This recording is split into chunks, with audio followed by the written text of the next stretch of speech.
تیار کر رکھا ہے۔ مومنو،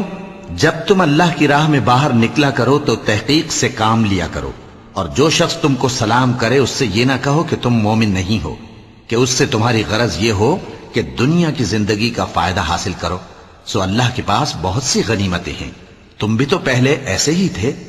پھر اللہ نے تم پر احسان کیا، چنانچہ آئندہ تحقیق کر لیا کرو۔ بے شک جو عمل تم کرتے ہو اللہ کو سب کی خبر ہے۔ جو مسلمان گھروں میں بیٹھ رہتے اور لڑنے سے جی چراتے ہیں اور کوئی عذر نہیں رکھتے، وہ اور جو اللہ کی راہ میں اپنے مال اور جان سے جہاد کرنے والے دونوں برابر نہیں ہو سکتے۔ مال اور جان سے جہاد کرنے والوں کو بیٹھ رہنے والوں پر اللہ نے درجے میں فضیلت بخشی ہے، اور بہترین انجام کا وعدہ اللہ نے سب سے کیا ہے، اور اجر عظیم کے لحاظ سے اللہ نے جہاد کرنے والوں کو بیٹھ رہنے والوں پر کہیں فضیلت بخشی ہے، یعنی اللہ کی طرف سے درجات میں اور بخشش میں اور رحمت میں، اور اللہ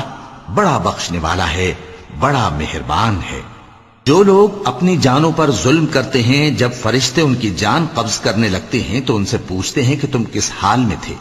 وہ کہتے ہیں کہ ہم ملک میں عاجز و ناتواں تھے۔ فرشتے کہتے ہیں کیا اللہ کا ملک فراخ نہیں تھا کہ تم اس میں ہجرت کر جاتے؟ پس ایسے لوگوں کا ٹھکانہ دوزخ ہے، اور وہ بری جگہ ہے لوٹنے کی۔ ہاں، جو مرد اور عورتیں اور بچے بے بس ہیں کہ نہ تو کوئی تدبیر کر سکتے ہیں اور نہ رستہ ہی جانتے ہیں، تو قریب ہے کہ اللہ ایسوں کو معاف کر دے، اور اللہ بڑا معاف کرنے والا ہے، بڑا بخشنے والا ہے۔ اور جو شخص اللہ کی راہ میں گھر بار چھوڑ جائے وہ زمین میں بہت سی رہنے کی جگہ اور کشائش پائے گا، اور جو شخص اللہ اور اس کے رسول کی طرف ہجرت کر کے گھر سے نکل جائے پھر اس کو موت آ پکڑے تو اس کا ثواب اللہ کے ذمے ہو چکا، اور اللہ بڑا بخشنے والا ہے، بڑا مہربان ہے۔ اور جب تم سفر کو جاؤ تو تم پر کچھ گناہ نہیں کہ نماز کو کم کر کے پڑھو،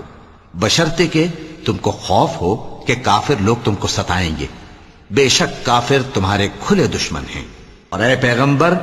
جب تم ان مجاہدین کے لشکر میں ہو اور ان کو نماز پڑھانے لگو تو چاہیے کہ ان کی ایک جماعت تمہارے ساتھ مسلح ہو کر کھڑی رہے، جب وہ سجدہ کر چکے تو تم سے پیچھے چلے جائیں، اور دوسری جماعت جس نے نماز نہیں پڑھی ان کی جگہ آئے اور ہوشیار اور مسلح ہو کر تمہارے ساتھ نماز ادا کرے۔ کافر تو چاہتے ہی ہیں کہ تم ذرا اپنے ہتھیاروں اور سامان سے غافل ہو جاؤ کہ تم پر یکبارگی حملہ کر دیں، اور اگر تم بارش کے سبب تکلیف میں ہو یا بیمار ہو تو تم پر کچھ گناہ نہیں کہ ہتھیار اتار رکھو، مگر اپنا بچاؤ ضرور کر رکھو۔ اللہ نے کافروں کے لیے ذلت کا عذاب تیار کر رکھا ہے۔ پھر جب تم یہ نماز تمام کر چکو تو کھڑے اور بیٹھے اور لیٹے ہر حالت میں اللہ کو یاد کرو۔ پھر جب تم مطمئن ہو جاؤ تو پورے آداب کے ساتھ نماز پڑھو۔ بے شک نماز کا مومنوں پر اوقات مقررہ میں ادا کرنا فرض ہے، اور ان کفار کا پیچھا کرنے میں سستی نہ کرنا۔ اگر تم بے آرام ہوتے ہو تو جس طرح تم بے آرام ہوتے ہو اسی طرح وہ بھی بے آرام ہوتے ہیں، اور تم تو اللہ سے ایسی ایسی امیدیں رکھتے ہو جو وہ نہیں رکھتے، اور اللہ سب کچھ جانتا ہے، بڑی حکمت والا ہے۔ اے پیغمبر، ہم نے تم پر سچی کتاب نازل کی ہے تاکہ اللہ کی ہدایات کے مطابق لوگوں کے مقدمات فیصل کرو، اور دیکھو دغابازوں کی حمایت میں کبھی بحث نہ کرنا، اور اللہ سے بخشش مانگتے رہو، بے شک اللہ بخشنے والا ہے، بڑا مہربان ہے۔ اور جو لوگ اپنے ہم جنسوں کی خیانت کرتے ہیں ان کی طرف سے بحث نہ کرنا، کیونکہ اللہ دغاباز اور گناہگار کو دوست نہیں رکھتا۔ یہ لوگوں سے تو چھپتے ہیں اور اللہ سے نہیں چھپتے، حالانکہ جب یہ راتوں کو ایسی باتوں کے مشورے کیا کرتے ہیں جن کو وہ پسند نہیں کرتا تو وہ ان کے ساتھ ہوا کرتا ہے، اور اللہ ان کے تمام کاموں کا احاطہ کیے ہوئے ہے۔ بھلا تم لوگ دنیا کی زندگی میں تو ان کی طرف سے بحث کر لیتے ہو، سو قیامت کے دن ان کی طرف سے اللہ کے ساتھ کون بحث کرے گا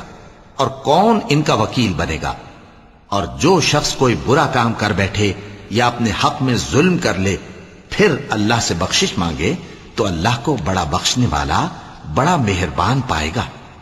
اور جو کوئی گناہ کرتا ہے تو اس کا وبال اسی پر ہے، اور اللہ سب کچھ جاننے والا ہے، حکمت والا ہے۔ اور جو شخص کوئی قصور یا گناہ تو خود کرے لیکن اس کا الزام کسی بے گناہ پر ڈال دے تو اس نے بہتان اور کھلے گناہ کا بوجھ اپنے سر پر رکھا۔ اور اے نبی، اگر تم پر اللہ کا فضل اور اس کی مہربانی نہ ہوتی تو ان میں سے ایک جماعت تم کو بہکانے کا قصد کر ہی چکی تھی، اور یہ اپنے سوا کسی کو بہکا نہیں سکتے اور نہ تمہارا کچھ بگاڑ سکتے ہیں۔